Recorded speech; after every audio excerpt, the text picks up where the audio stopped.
Isn't it interesting that there's a lot of content on the internet at the moment about dating, mating dynamics and stuff? Almost no one ever talks about love. Like, it's very rare. If you look at the most popular channels on YouTube, even mine to some extent, you know, it's this quite sort of sterile, transactional, commercial value for value exchange. That's what people are talking about. They're talking about it in this sort of like performatively autistic, like you give me the thing and I give you the thing and our values meet. Like it's a currency of some kind. And so rarely do we actually talk about, all right, yeah, and like, how does this make you feel? And what's the love between you two people like? And I think that is a conversation that's wildly missing from a lot of this talk. It's why I've started talking in terms of finding love, because I just, you know, for me, most people who genuinely deeply want to find love, they don't really want to date. They want to find love. I didn't want to, you know, like when I was being more intentional in my love life, it's not like dating was the most appealing thing in the world to me. I'm an introvert. I don't want to leave the house most of the time. So the idea that I have to go and talk to a person in order to end up in a relationship with them feels like an annoying step. But finding love is something I truly believe pretty much all of us want. Like on the deep, deep human level, we want to find love. And when you frame it, when you talk about dating, people are like, oh, dating, I don't want to date. But when you talk about finding love, it's hard for people to say, that's not something that's important to me. And the whole point of this book was to show people, even if you've struggled for years and years in this area, even if it feels like nothing's working, or if it feels like what you are trying to find is eluding you, what is a better path to finding love? How do you do love better? And that's what really excites me now. And I think that goes much deeper than strategies. That gets into like, what's really going on with us? What's going on with me that I keep getting attracted to this kind of person that is chaotic? What's going on with me that I keep chasing these people that aren't really investing in me, or that make me feel really unsure of myself? Why do I find someone more attractive when they don't text me back than when they do? What's going on there?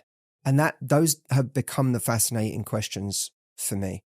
And it's not our reality, the one we've experienced our whole life, is really it's just our reality. It's not reality itself. And I realized this more and more in my life, where I would just look at people who experienced life differently than me and go, what are they doing or thinking that is different from the way I'm doing it or thinking about it, that means they have a different result? Like, I have a whole chapter in this book called, there's two chapters that live together that are two of my favorite chapters in the book. One is called Never Satisfied, and the other one is called How to Rewire Your Brain. And there's a part of the chapter on Never Satisfied where I talk about the reasons why we keep getting drawn to things that hurt us. Why do we? For one, it's what we know. So if something I talk about like a dolphin in captivity, right? Because we're very good. We have a culture right now, self-development wise, that anytime someone's going towards something bad, we say, you have a self-worth problem. But that's a bit reductive, because if a dolphin in captivity learns that in order to get fed, it has to do backflips, jump through hoops, and swim up to humans, and then it gets released into the ocean, and it starts doing backflips for food in the ocean, or it starts swimming up to fishing boats, we wouldn't say that dolphin has a self-worth problem. We would say the dolphin is just repeating what it learned in the tank. It's just familiar. So a big part of what we're doing is just familiar to us. And it becomes, that classic kind of self-development idea. The race car driver says, you know, Mario Andretti said, if the key to race car driving is don't look at the wall. Your car goes where your eyes go. And when we realize that whatever we've come to expect of life becomes our wall, it becomes the thing we keep driving into because it is what we know. I tell a story in the book about I grew up with a childhood that wasn't, like I worked in a nightclub from the age of 13. So like it was, my dad owned a nightclub when I was a kid. So that was like not okay for me to be doing that, but I was doing that. And I used to experience a lot of like, it wasn't a night, like I don't want anyone picturing like a nice nightclub. It wasn't like this wasn't like a glamorous Vegas style. This was just a grotty, rough club back in a local part of England. And it was rough. And, people were getting fights and they get thrown out in nasty ways. And it put me on edge a lot, especially at a young age. And even in, my own family, I was, I have an interesting family and, I was around certain things. And it created a kind of hypervigilance in me that really stayed with me. I didn't really lose it. I never really felt safe. So for me, going into a room, I was always scanning for threats. I was always scanning for where's the trouble going to come from. And I remember being out with my two brothers. We were in a little tiny bar in Japan, and my brothers are having a great time. They're just chill. One of them singing like "Hey Ya" on the karaoke machine and just like belting it out and carefree. And I'm like looking, I'm like hypervigilant. I'm having fun, but I'm also like constantly kind of a little bit on guard. And there was a Western guy who just kept staring at my brother nonstop. And it got to the point where I created a whole story in my head and went up and confronted the guy. The guy hadn't even done anything yet, but confronted the guy. And instantly it was, like the bartender came around and no, like it was all fine. But I remember my brother saying to me, "What are you doing?" And me going, "What do you mean?" So, "What are you doing?" I was like, "Well, you don't understand. This is a whole thing." In my head, it was like the scene had already happened. It's like, no, he was about to, and then this was going to happen. And I remember thinking to myself, how do my brothers survive when I'm not around? Meanwhile, by the way, my brothers are both bigger than me. One of them's 6'3", the one's 6'2", the other's 6'4", both capable of taking care of themselves. But in my mind, I was like, how are they not constantly getting in trouble when I'm not around? But it's because that, for me, that trouble was my wall. And everywhere I would go, I would like look for where's the potential problem, where's the trouble coming from, and they weren't looking for that. Yep. And it's not that trouble's not around. It's not that bad characters aren't around, but they're not focused on them. So those things don't find them. They're not even locking eyes with those things. But I'm the one locking eyes because I'm the one looking for where's the threat. Vigilant. Yeah. And the sad part about that, this is the really tragic part, is that I have zero interest in trouble. All I want is a peaceful, lovely time with people I love. That's all I ever want. But there's something so tragic about precipitating the exact thing that you want less than anything, which is a fight, confrontation, aggravation. And when you look at people's love lives, it's the same thing. Everyone has their wall and keeps crashing into that same wall. I keep dating people that cheat on me. I keep dating people who end up ghosting me. I keep dating people who end up being narcissistic in their tendencies or who don't invest in me or take advantage of my good nature, or you keep driving into that wall. And helping people to reprogram themselves away from that, I think, is one of the most important things we can do. Rarely does something come into my life that I immediately feel I couldn't live without. But one of those things that has come into my life in the last couple of years is the Big Ass Calendar. This is a calendar that allows you to look at your entire year at a glance. And that's great for me because although I've always been good at planning my days or my weeks, I'm very bad at planning my entire year in a way that actually makes sense. I like to do a lot of things. I'm prone to over-cramming things. This visual representation of the year is what I needed, and maybe you do too.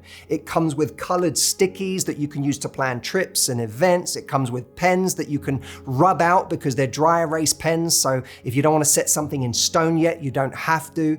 It is something that I have gifted to like 9 different people in my lives, and every single one of them can't believe they didn't have it before. I love this product so much that I reached out to my dear friend Jesse Itzler, who invented this calendar, and asked him for a discount for all of you. So if you go to thebigasscalendar.com at checkout, use the code LOVELIFE and you'll get 10% off everything in store. I promise you, you will thank me for this. You will not look back, and you'll have one every year from now on. Thebigasscalendar.com is the link. Use the code LOVELIFE at checkout for our exclusive discount. So you're looking for partners that feel familiar, not necessarily partners that feel loving. Yeah, not ones that will make you happy. Partners that feel comfortable, and comfortable is confused with happiness. It's not. Comfort can be misery, but when you know your way around it, there's something, you at least know the territory. Yeah. And I think that this is why when I was coming up, I never used to understand fear of success. I understood fear of failure, but I didn't intuitively understand what was meant by fear of success.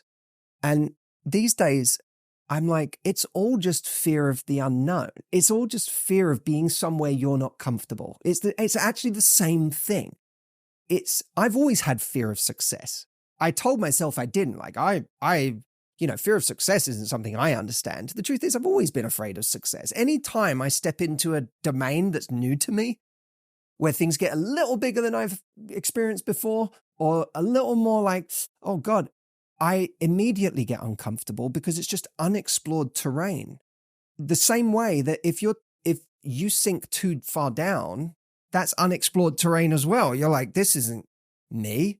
I've never sunk this low before. And you get afraid of that. But it's all just domain you don't know. And I think so much of life is, how can I make what is deeply unfamiliar to me something that becomes home to me? And sit with it for long enough that it eases up. And so much of finding the right kind of love is that you will find that there are certain aspects of healthy love. If you've been constantly gravitating towards unhealthy love, or unhealthy attraction, there'll be aspects of it that feel alien to you. How do you become more comfortable with the alienness? Well, first, connect with the pain that the other has brought you. I think that's really important, is you don't have to believe something better or more exists for you. You just have to know, I can never do that again.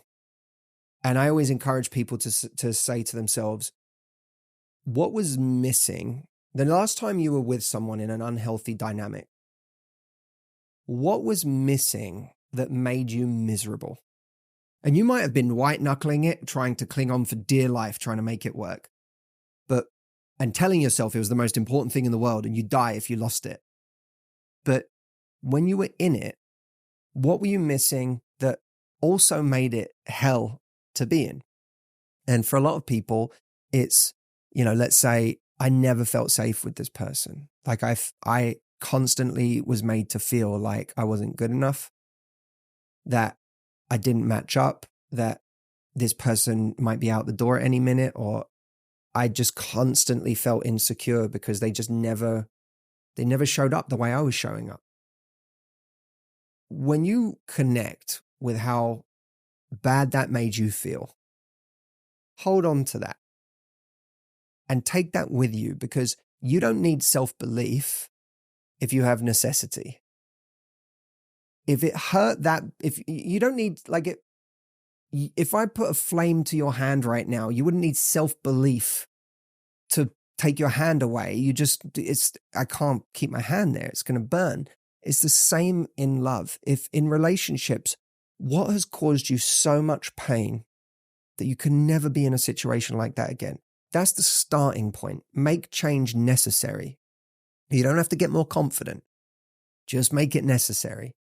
And the next thing is decide the path that you actually want to be on. And one of the quickest ways to decide the path you want to be on is figure out what was missing last time. Okay, that's going to have to be up there with the most important things I look for next time. No matter how sexy or fun or seductive or impressive or charismatic or whatever it is someone is, if I don't find this quality or this value or this way of that they interact with me, none of that matters. It's all irrelevant. It's worthless without that thing.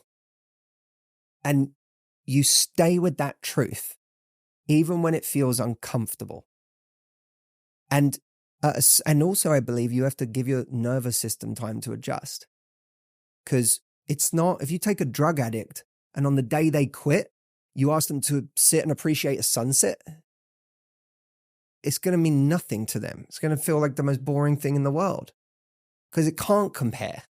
How can the gorgeous beauty, the understated, like transcendent, existential, connected, awe-inspiring beauty of a sunset compare to just this crazy high that someone was on yesterday? It's not the same thing. So a huge part of it is telling ourselves, it's not, I can't chase that thing in this thing because it's not the same feeling. It's a different kind of feeling. It's ultimately going to be much better. It's going to bring much more peace, much more happiness to be with a healthy person, to be in a place where you feel safe, to be in a place where you feel truly seen, to feel in a place where you feel at home, to be with someone who accepts you. But for a while, your nervous system might not respond to that because it's so used to the drug of the other thing. And that takes time for your body to adjust. Leave me a comment on this video before you go. I love hearing from you. And by the way, if you're watching this and you really want to find love and you see other people around you pairing off and finding what you've been looking for a long time, and you're feeling like, when's it going to be my turn? How might I be getting in my own way? Is there something I'm doing to sabotage my chances in this area? How can I finally find what I'm looking for? I am going to be helping people uncover their deeper patterns, understand their blind spots, and find what they're looking for this October at my retreat. If you haven't got a ticket yet, you can get your tickets at mhretreat.com. And don't worry if you can't make it to be there in person in Miami with us. There is a virtual ticket that means you can participate in this event and get the content from it from wherever you are in the world. Go check it out at mhretreat.com, grab your tickets, and I can't wait to see those of you who are coming.